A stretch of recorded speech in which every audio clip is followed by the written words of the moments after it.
fall of Daisy. A goodbye in the plains. The Wyoming plains offered no softness. July 1887 brought wind and dust like old ghosts chasing each other across the hills. Bria Xanther knelt beside her mare, Daisy, whose breaths came in sharp, terrified gasps. Blood soaked the dry grass thick and dark around the splintered bone that jutted from the horse's leg like a cruel joke. Bria's hands trembled as she pressed the last strip of her torn petticoat to the wound, but the bleeding was only part of it. The leg was shattered. Irreparable. Daisy had stepped into a hidden gopher hole while galloping downhill, and the scream she'd made high roar unearthly had torn something inside Bria as surely as the break had torn through flesh and bone. She had screamed, too, into the wind for help that didn't come. Her throat was raw from it. Her fingernails were caked with dust and blood. She hadn't eaten in more than a day, and her vision danced with heat and grief. Still, she stayed beside Daisy, sobbing into the mare's sweat-matted mane as if sheer willpower could undo time. But the truth settled into her like a rock. The only mercy left was death. That was when she heard it, a low thump of hooves behind her, and then a man's voice, low and steady, cutting through the wind like a promise not to leave her alone. "You all right, miss?" She turned, hair whipping across her face. Vision blurred by tears, the man was tall, broad-shouldered, dismounting with ease and quiet urgency. A rifle slung across his back, a weather-worn hat shading most of his face, and a sweat-darkened shirt that clung to his frame. But it wasn't his appearance that caught her breath. It was his voice. It didn't hold pity. It held understanding. She stepped wrong, Bria managed, her voice shaking. "I couldn't pull her up in time." He knelt beside the mare without flinching his eyes, steady on the wound. "She's in pain," he said gently. "She won't come back from this." Bria curled her hands into fists. "I know. If you want, I can do it fast." His voice had changed thick with something deeper than duty. She hesitated only a breath. "Please, I don't want her to suffer." He stood and unslung the rifle. Bria pressed her forehead to Daisy's neck one last time. The shot cracked through the air like thunder, and then nothing. No cries, no flinching, just silence, just stillness. She stayed on her knees beside the body. Stunned hollow, the man stood quietly, his hat held in hand, not intruding on her grief, just letting it exist. Names, under dust, the first kindness. When Bria finally lifted her head, her hair clung to her damp cheeks, and her dress was streaked with blood and prairie soil. The man hadn't moved still, standing a respectful distance away. His presence wasn't loud. It was simply there like a fence post in a storm, something to hold on to if you needed it, but not something that asked. "What's your name?" she asked, voice hoarse from crying and dust. "Van Hollander," he said simply. "I was headed east, checking on a neighbor's cattle. I saw your horse bolt down the ridge. Figured something was wrong." She wiped her face with a shaking hand, streaking more dirt across her skin. "I'm Bria Xanther. I was going to my uncle's ranch. He passed last week.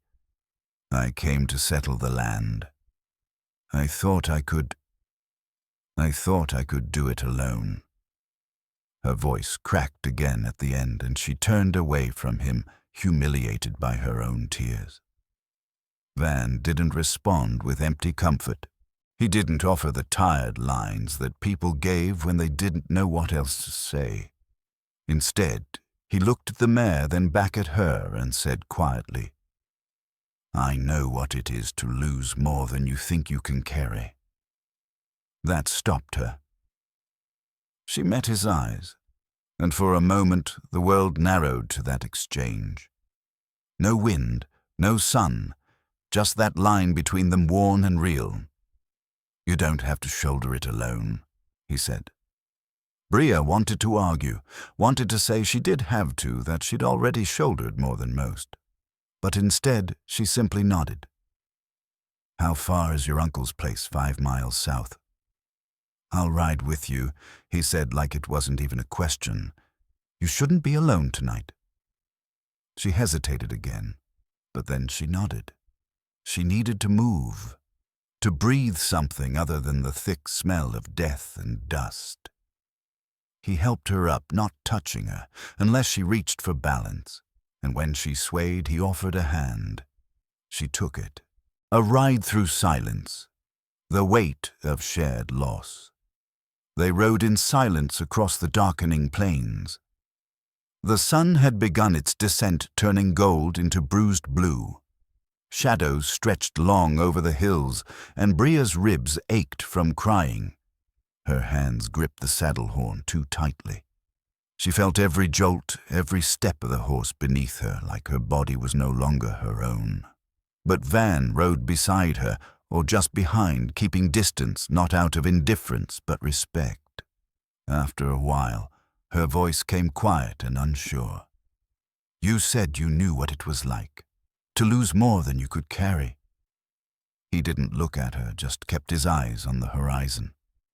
"My wife and son died in the spring of '82. Fever took them both. I was away driving cattle.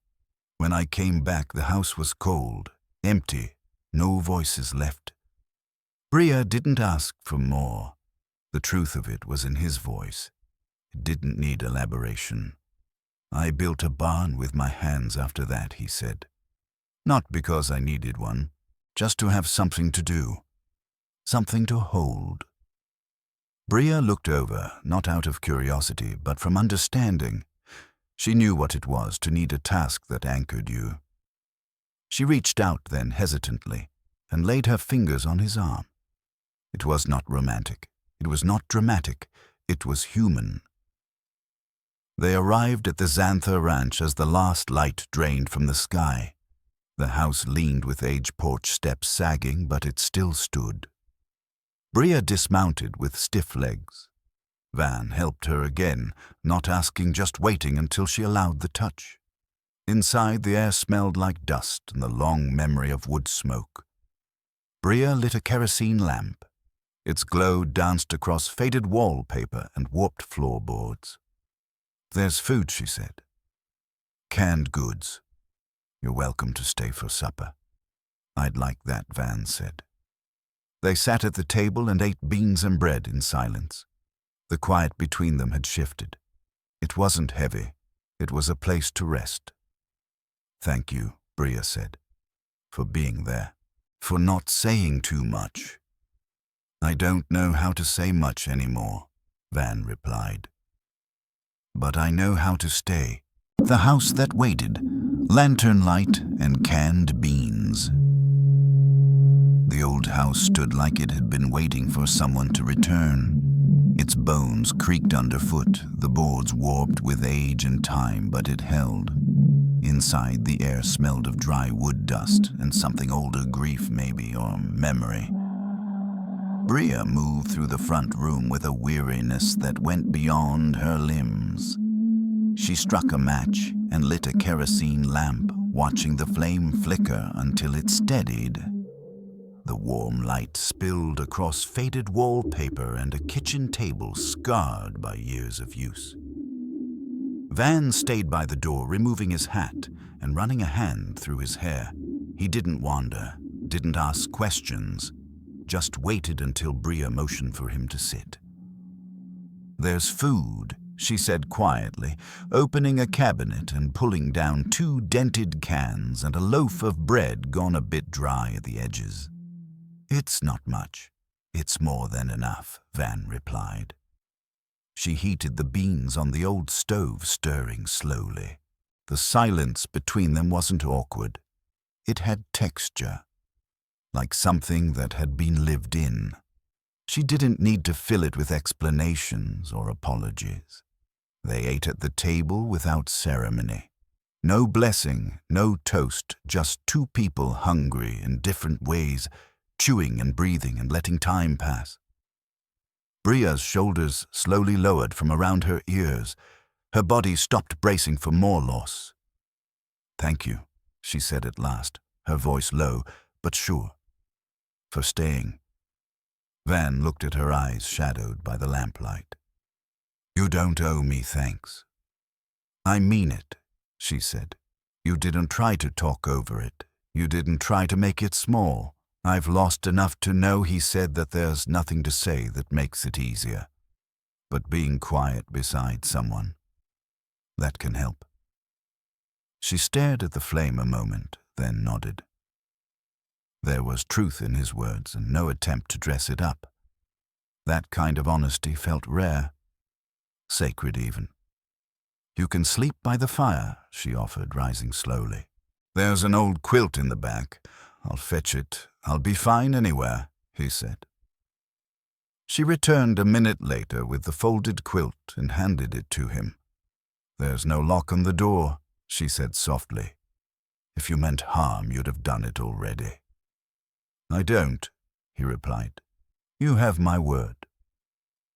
She looked at him a long moment and then turned toward the back room. He laid out the quilt in front of the hearth, careful with each fold. The fire cracked softly beside him. The wind whispered through the shutters.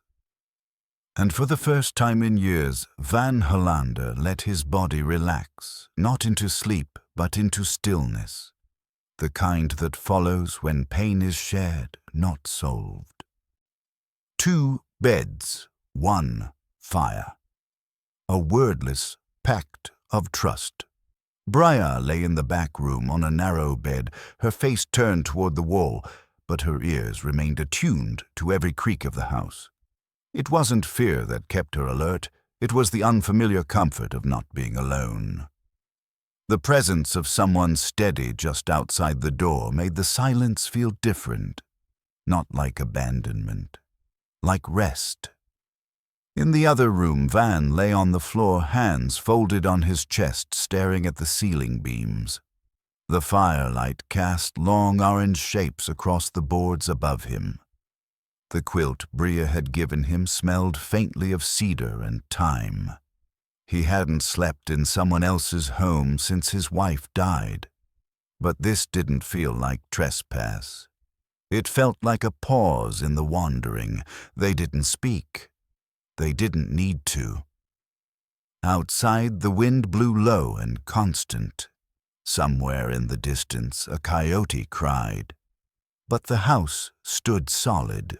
In the heart of that quiet place, 2 people who had carried too much for too long now found themselves breathing a little easier. Not because the world had changed, but because, for the first time in a long while, they didn't have to face it alone. Bria's eyes finally fluttered closed. The smell of smoke and old paper drifted through the room, anchoring her in the present. Not the past with all its sharp edges. Not the future she had feared. Just now. Just this night. Van didn't sleep right away. He watched the fire fade into embers, then turned onto his side, pulling the quilt higher. He thought about Daisy, the hoarse the girl's voice cracking as she said goodbye, and about the way Bria hadn't broken apart, though she'd been well within her right to. There was something fierce in her, and something fragile, and something he recognized as his own.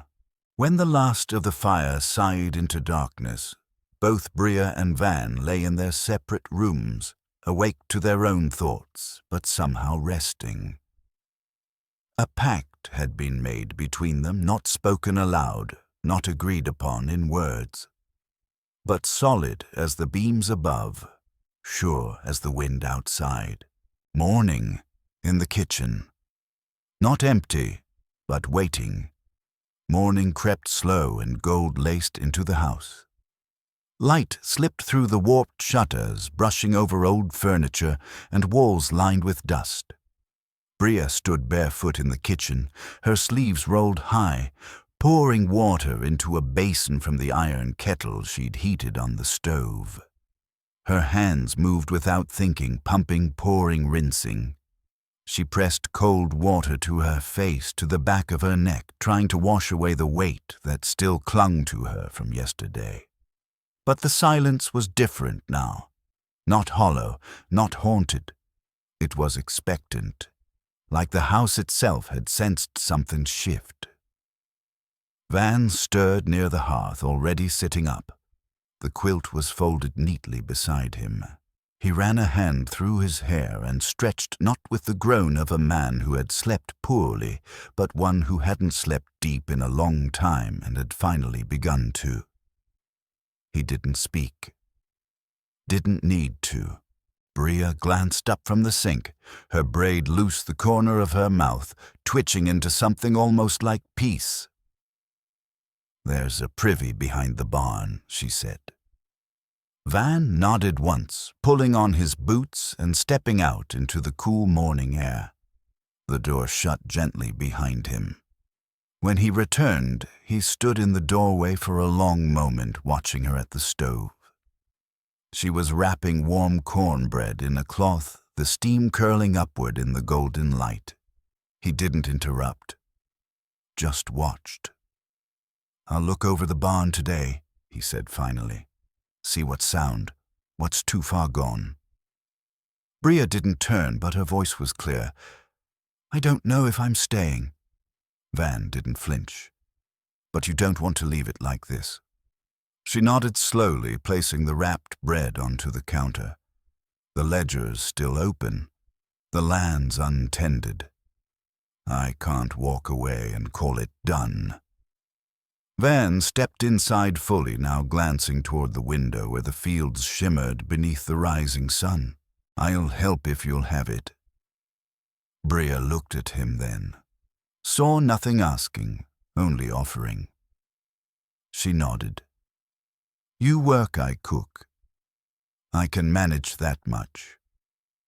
And just like that, the rhythm of the day began, not with a plan, not with a contract, but with shared purpose, the barn and the line.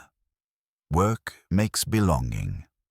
By mid-morning, the sun had climbed high enough to warm the yard, and the shadows beneath the trees began to recede. Van stood before the barn, hands on his hips, studying its sagging frame like a carpenter considering a challenge. The double doors groaned as he opened them wide, dust blooming into the air in lazy spirals. Light filtered through cracks in the roof, and the space inside smelled of old hay, rusted iron, and years left unattended. The roof sloped unevenly and the western wall bowed outward like a tired rib. Could brace it with timber from the old fence Van called over his shoulder. Bria stood nearby, hanging laundry on a line strung between two trees, the sun catching the damp fabric as it swayed. She wiped her brow with the corner of her apron. "There's a saw in the tool shed. Might be dull. I've worked with worse." Van replied, already stepping deeper into the shadows, testing floorboards with his boot heel. They didn't speak much after that, not because they didn't have anything to say, but because they didn't need words to make the day feel shared. Bria moved between house and yard, scrubbing soot from the stovepipe, sweeping out the root cellar, kneeling in the dirt to pull weeds from the porch steps. Her motions were deliberate, not frantic, the work giving her something to hold on to. Van moved with quiet purpose inside the barn, stripping away rotted planks, sorting salvageable boards into neat piles. The hammer's rhythm echoed into the yard, solid, reassuring. When the sun hit its peak, Bria carried out a tin plate with sliced apples, fried salt pork, and cold beans. She set it on a stump in the shade and nodded toward it. "Figured you'd earned it." Van set down his hammer and joined her in the shade, his breath slowing. "Thank you," he said simply, and began to eat. She sat beside him, gathering her skirts beneath her. They chewed in silence, the breeze tugging gently at her loose braid. After a while, she said, "My uncle was a quiet man, too. Didn't talk much, but he wrote letters every month. Told me about the weather, the price of corn, the calves born that spring. I didn't realize how much they meant until the last one came just a note from the neighbor. I already knew." Van nodded slowly, chewing as he looked out across the field. "Was he all the family you had left?" Bria stared down at her hands. "My mother died when I was 17. My father was gone long before that. I was raised in St. Louis, but I always remembered the way my uncle's letters smelled like smoke and prairie wind. I used to hold them to my face and pretend I was here." Van didn't offer comfort. He offered presence. "You came looking for what you remembered," he said. Bria drew a line in the dirt with her fingertip. "I came looking for what felt unfinished, and somehow that was enough. Letters from the past. A home. Half remembered. The wind picked up in the afternoon, rustling through the cottonwoods with a dry hush that felt like breath over old secrets. Bria pinned up her hair, twisted and pinned as best she could, while her eyes followed the movement of the clouds. They shifted slowly across the sky like slow-moving herds, heavy with heat and dust, but not rain. Van had finished bracing the barn wall. He stepped out, shirt clinging to his back with sweat, his arms flecked with sawdust and rust. He drank from the pump head tilted back, throat working, then wiped his mouth with the back of his hand. "I could get a wagon from town tomorrow," he said, rolling his shoulder. "Clear out the rest of the debris. If you want, I'll drive you into Grey Bend with me." Bria hesitated. The idea of town, it felt distant, foreign. "I haven't been around many folks in a while," she said. "Neither have I."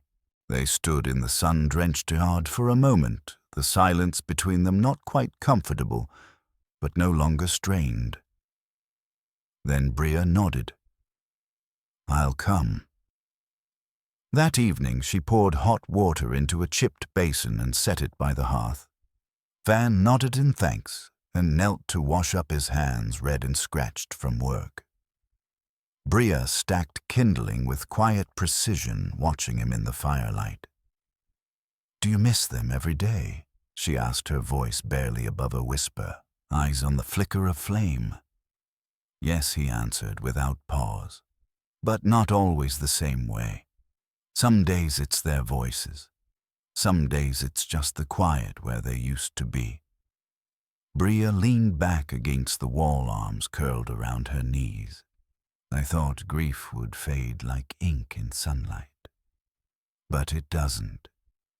Van didn't look at her. He didn't need to. "No," he said. "It becomes part of the shape of you, but it doesn't take everything." She looked at him, then truly looked, not with pity, not even with admiration, but with understanding. There was no need for movement, no need to fill the space. They had learned something sacred, the ability to stay when things are hard. Later that night, when Van lay again by the fire, he placed his boots neatly beside the door. He folded the quilt carefully, not as a guest, but as someone who had begun to see the house as something other than temporary. When Bria blew out the lamp, the dark didn't feel lonely anymore. It felt shared. A trip to Grey Bend, eyes that remember. The road to Grey Bend stretched out before them like an old scar. Bria sat beside Van on the wagon bench, the early light sharpening every shadow, every ridge of the landscape. The earth was baked and cracked, lined with rabbit brush and sun-bleached weeds. Bria's hands rested folded in her lap boots, still dusty from the walk to the barn earlier that morning. Van held the reins with calm steadiness, his gaze ahead, his silence patient.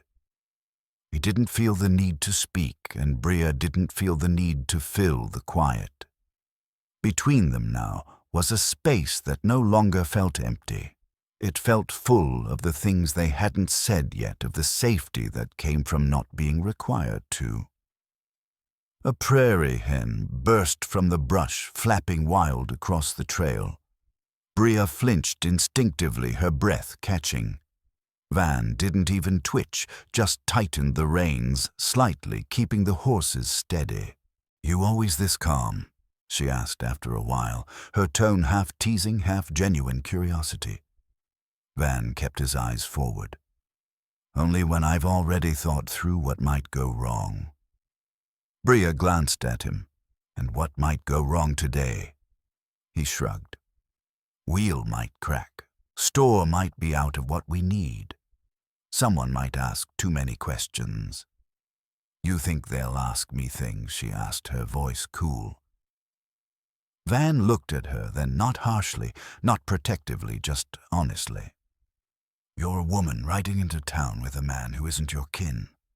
Someone will say something, maybe not to your face." Bria's jaw tightened. She turned her face back toward the road. "Let them."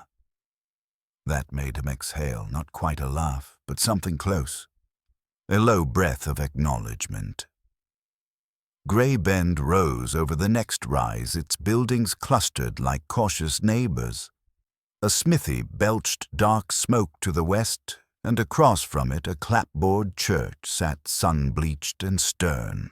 Two boys ran barefoot through the square, their laughter splitting the morning stillness.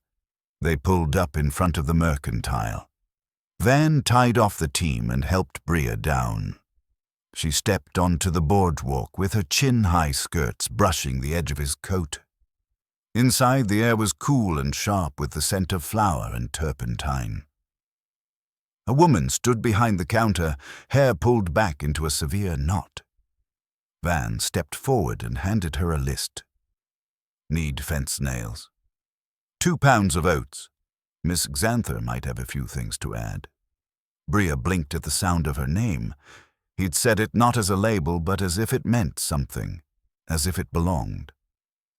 She stepped forward without hesitation. "I'll need vinegar, lamp oil, and something for wasps. They've taken to the eaves." Van said nothing, but when Bria wandered toward the bolts of fabric, his eyes followed her, not possessive, but steady. Present, the tin of beeswax. Healing without asking.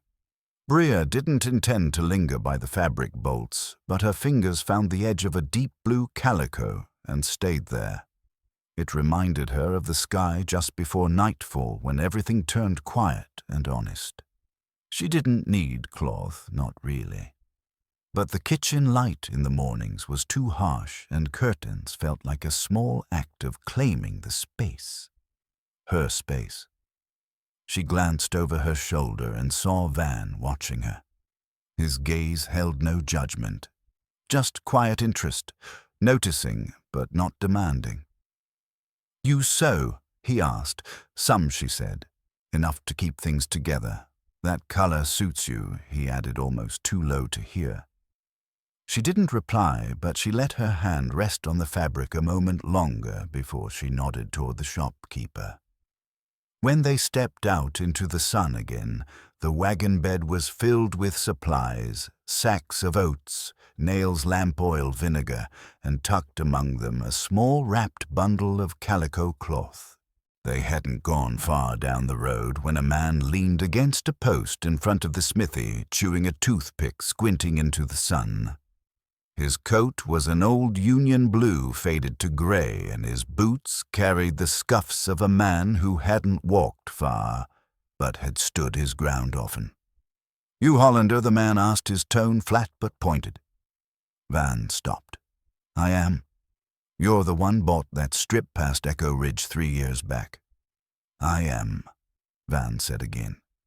The man nodded slowly, his gaze sliding over to Bria. Heard you keep to yourself." Van didn't rise to it, just stood steady and unreadable. "That's probably wise," the man muttered, then spat into the dirt. Bria didn't say a word. She didn't have to. She felt the weight of the moment. It wasn't a threat. Not exactly. Just a reminder that silence didn't make a man invisible. Back in the wagon, Van glanced at her. He didn't explain himself. She didn't ask. They rode beneath a sky gone hazy with heat. Halfway home, he pulled the horses to a slow stop beneath a cottonwood tree. He reached into the back of the wagon and handed her a small tin wrapped in brown paper. "What's this beeswax salve?" he said. "You've got burns on your hands." She looked down. The skin was raw across her palms and knuckles from scrubbing soot and hauling supplies. She hadn't noticed, or maybe she'd ignored it. "I didn't ask for this," she said, voice soft. "I know."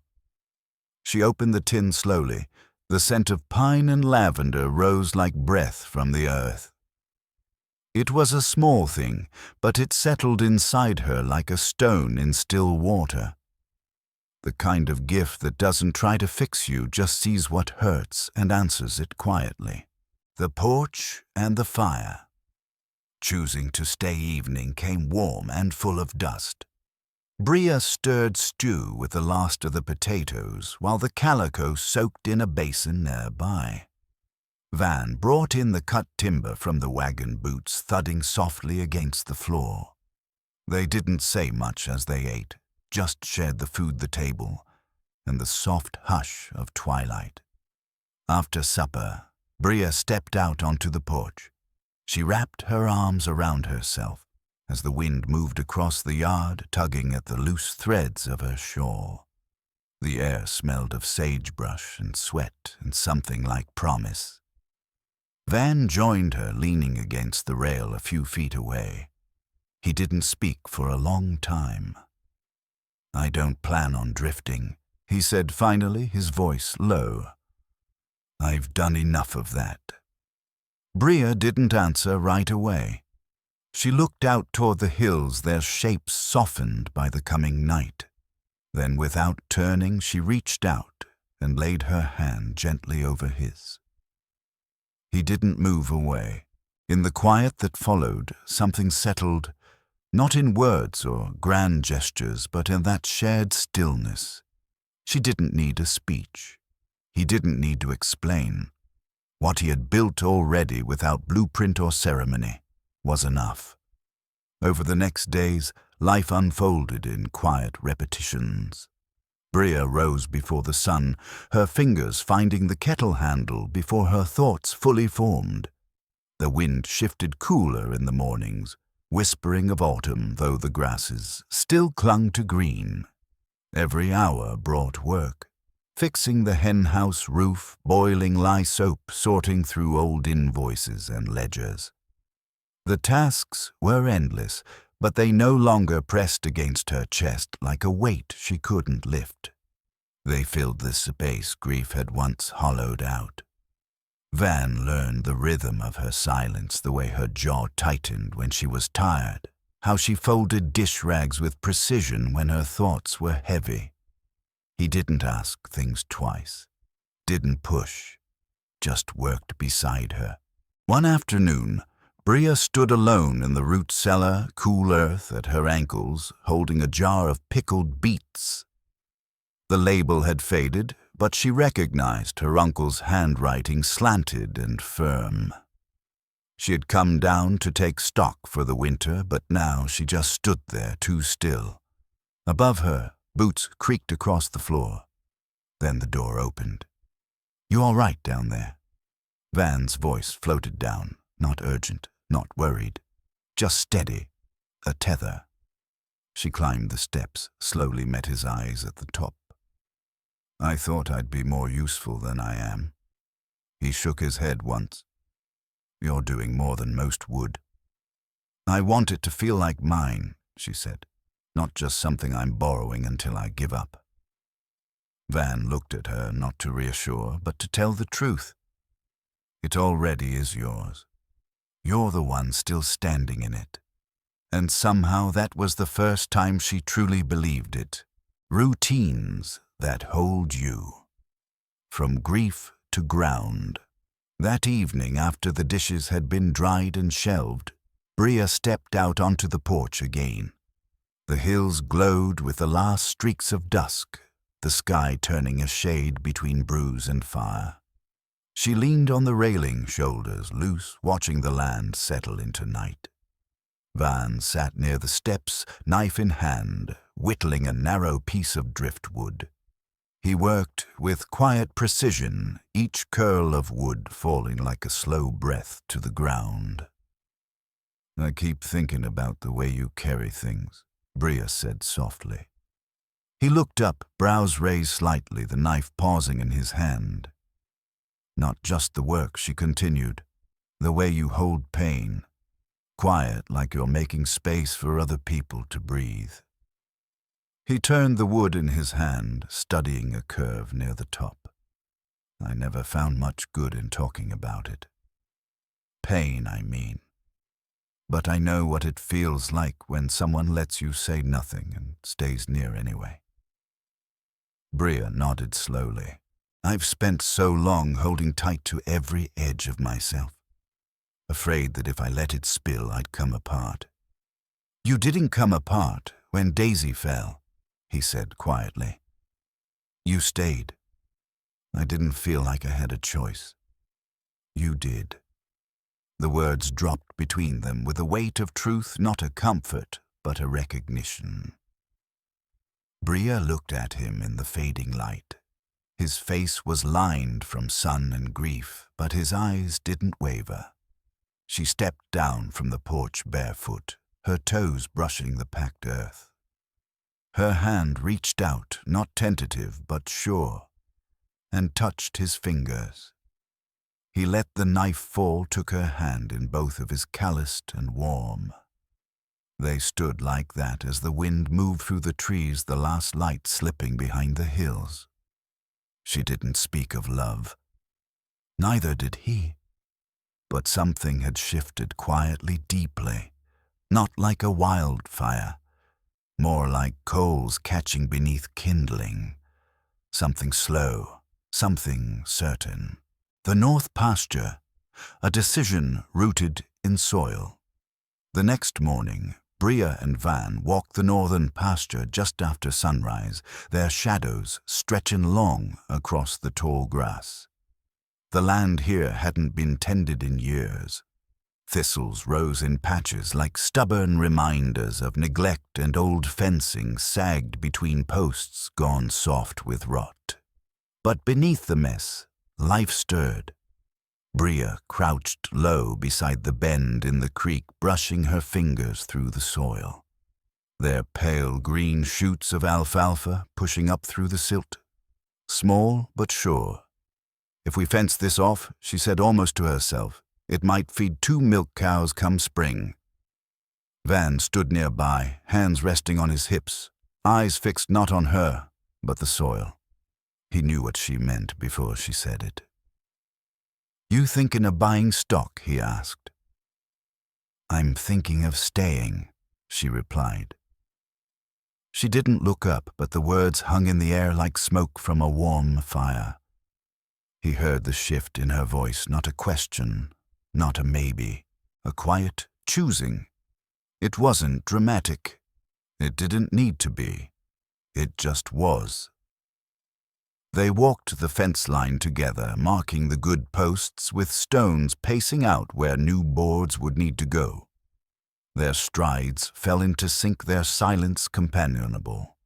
It was the kind of work that didn't need conversation, just shared rhythm, shared intent. By the time they returned to the house, the sun stood high, and their boots were damp from the creek's edge. Bria's braid had slipped low beneath her straw hat, and her shawl had fallen from one shoulder.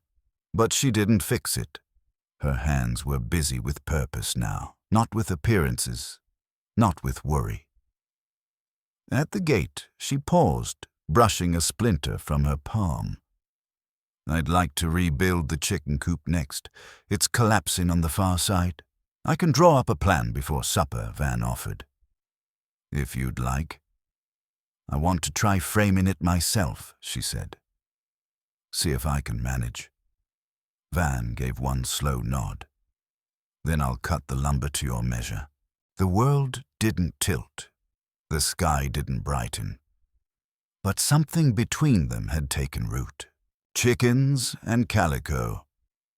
Building with her own hands.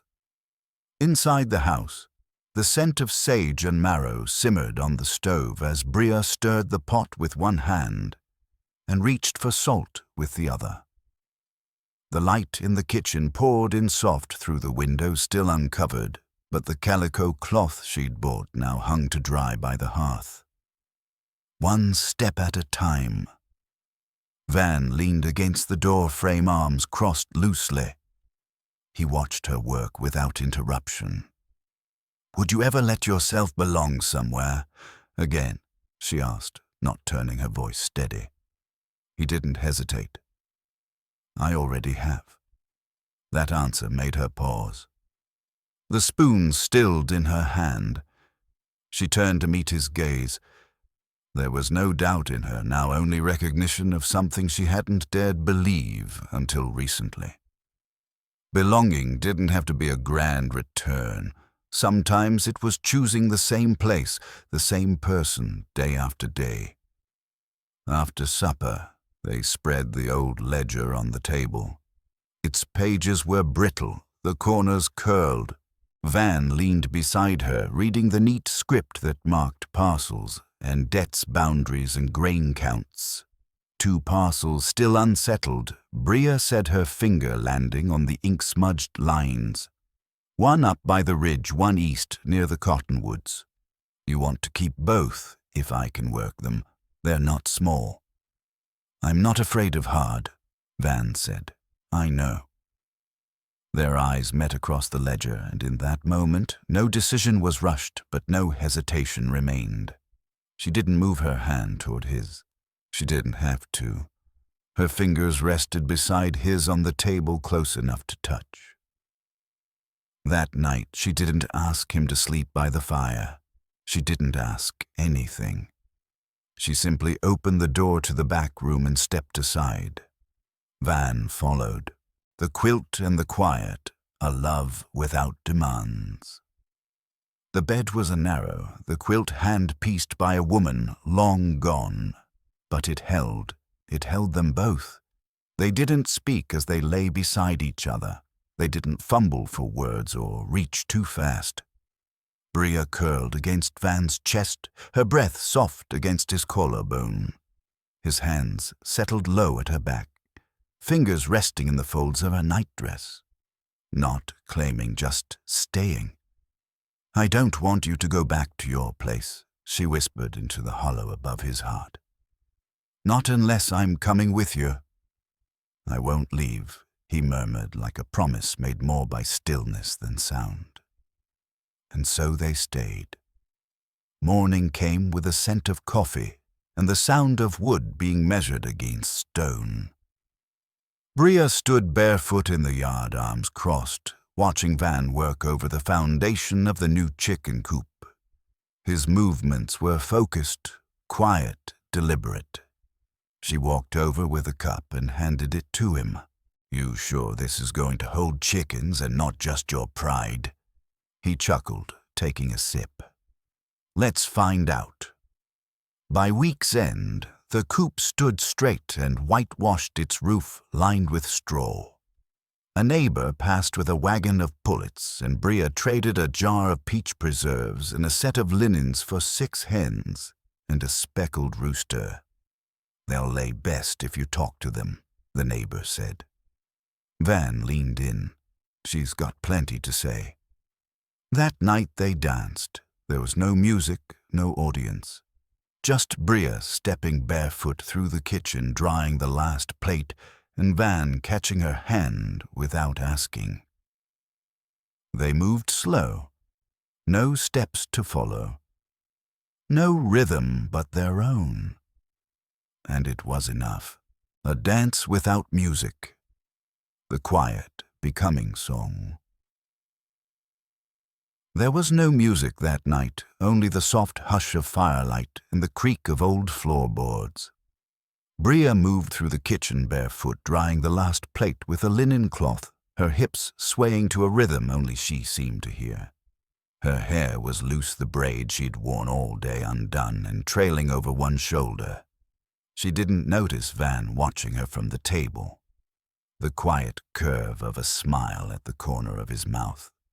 When she turned, he was there close but not pressing, steady as ever. He reached for her hand, not with flourish or ceremony, just with a simple offering. She took it. They began to move slow and sure, her hand resting against his chest, his other arm wrapped lightly around her waist.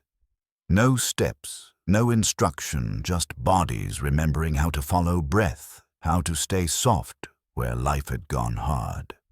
The fire dimmed behind them, casting long shadows along the walls. Their feet made quiet patterns on the floor, a memory written in movement. Bria tilted her head into the hollow of Van's neck and closed her eyes. "I never imagined anything like this," she said softly. "You didn't have to," Van replied. "You built it." Bria looked up at him, her eyes lit with something deeper than surprise recognition. She touched his cheek with the back of her hand, slow and unhurried. "You're not what I expected," she whispered. "I don't think either of us is," he said. Then he kissed her. Not because the moment demanded it, not because grief had softened into longing, but because it had been written into the rhythm of their days, into the way she passed him coffee, into the steadiness of his presence beside her, into the silence that had turned into something warm. It was a kiss that didn't need a future to justify it, but it felt like one anyway. The cradle. The ledger and the storm seasons shifted slowly. The fields around the house grew thick with alfalfa and wild rye. The chickens scratched freely in the yard, and a milk cow traded for 2 fence panels and a set of tools load from the stall each dawn. The ledger pages filled again, not with debts, but with decisions.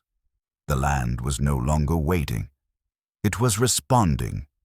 Inside the house sounds had changed, wood being shaved into the shape of a cradle, the creak of stairs under softened steps. Bria's laughter breaking the stillness like birdsong. Van's voice reading aloud by lamplight, never finishing a chapter because she always fell asleep with her head on his shoulder.